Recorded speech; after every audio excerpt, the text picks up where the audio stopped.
Bonjour ou bonsoir, selon l'heure à laquelle vous nous regardez. Je suis votre chroniqueur audio et animateur de podcast à l'ODJ Média et j'ai le plaisir de vous lire fidèlement cette chronique signée Aziz Bousseta, intitulée « Hausse des prix des carburants, hier l'Ukraine, aujourd'hui l'Iran », qu'on écoutera ensemble dans ce podcast. L'auteur commence son article ainsi.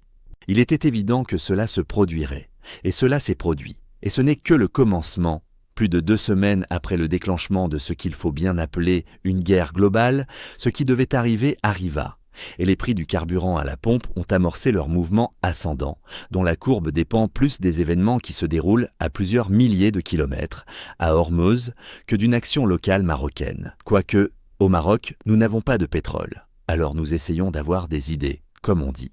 Et la meilleure de ces idées, à défaut d'être la seule, est au moins d'assurer des stocks significatifs pour les périodes de disette ou les moments de crise. La gestion de ces stocks permet de différer les hausses ou de les ajuster pour en atténuer les effets. Mais quel est l'état de nos stocks ? De la réponse à cette question apparaîtra la degré de responsabilité de ceux qui sont en charge du secteur. Or, cette réponse n'est pas au niveau de ce qu'elle devrait être. Les stocks de sécurité sont actuellement de 30 jours, alors qu'ils devraient être au double. Cela ramène aux discussions énervées de 2022 pour ne pas remonter trop loin, quand, à la suite de l'invasion russe de l'Ukraine, les prix des carburants s'étaient envolés, entraînant dans leur sillage au Maroc ceux des produits de première nécessité. À cette époque-là, le débat avait déjà commencé sur le non-respect des stocks stratégiques légaux de 60 jours et aussi, accessoirement, sur les impacts des hausses mondiales à la pompe, mais pas les baisses, ou avec des répercussions moindres sur les prix appliqués aux consommateurs.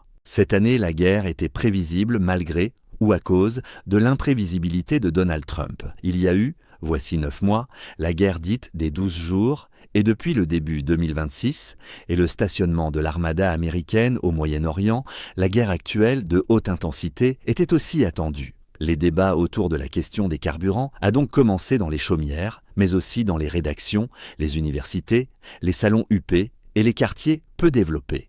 On peut présumer qu'au sein du gouvernement aussi, les réflexions ont été menées. Mais pour quels résultats ? Il faut croire qu'aucune conclusion, ni mesure, ni décision ne sont sorties de ces cogitations ministérielles, et la preuve en est les longues queues qui se sont formées dans et autour de bien des stations-service dans bien des villes, et lundi matin, les consommateurs ont pu constater une augmentation d'environ 2 DH du gasoil et de 1,5 DH pour le super sans plomb, soit une augmentation approximativement de 18 à 20% d'un seul coup. Et comme d'habitude, pas d'explication des instances responsables dans la capitale.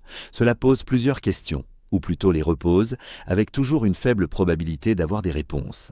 Ainsi, les marges des distributeurs. Selon les différents rapports et notes des organes de gouvernance, Conseil de la concurrence, CESE, il n'est pas tout à fait certain que les distributeurs répercutent les hausses dans leurs légitimes et légales proportions, sans entente illicite. D'où le problème du contrôle plus sérieux et plus serré de ces entreprises qui ont, rappelons-le, été épinglées pour entente voici quelques années.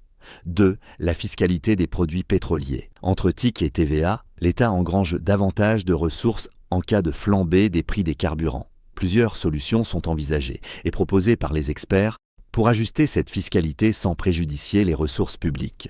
L'une d'elles consiste à ne pas toucher à la TIC, mais revoir la TVA à la baisse.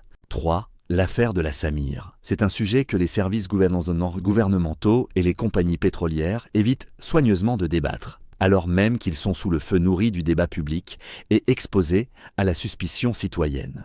Pourquoi d'autres pays non producteurs disposent-ils de raffineries et que le Maroc ne se décide pas à ouvrir sérieusement la question de la Samir ?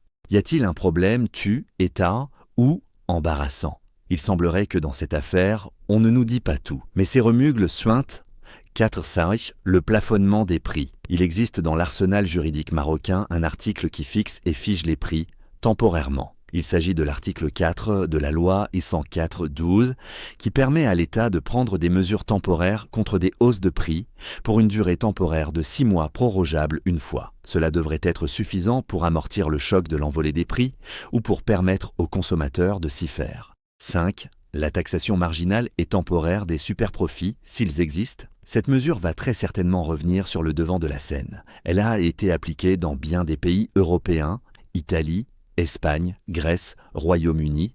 pour soutenir l'effort de l'État à venir en aide aux plus désargentés, en taxant provisoirement et fortement les revenus excédentaires issus d'une conjoncture particulière et non des efforts des entreprises. 6.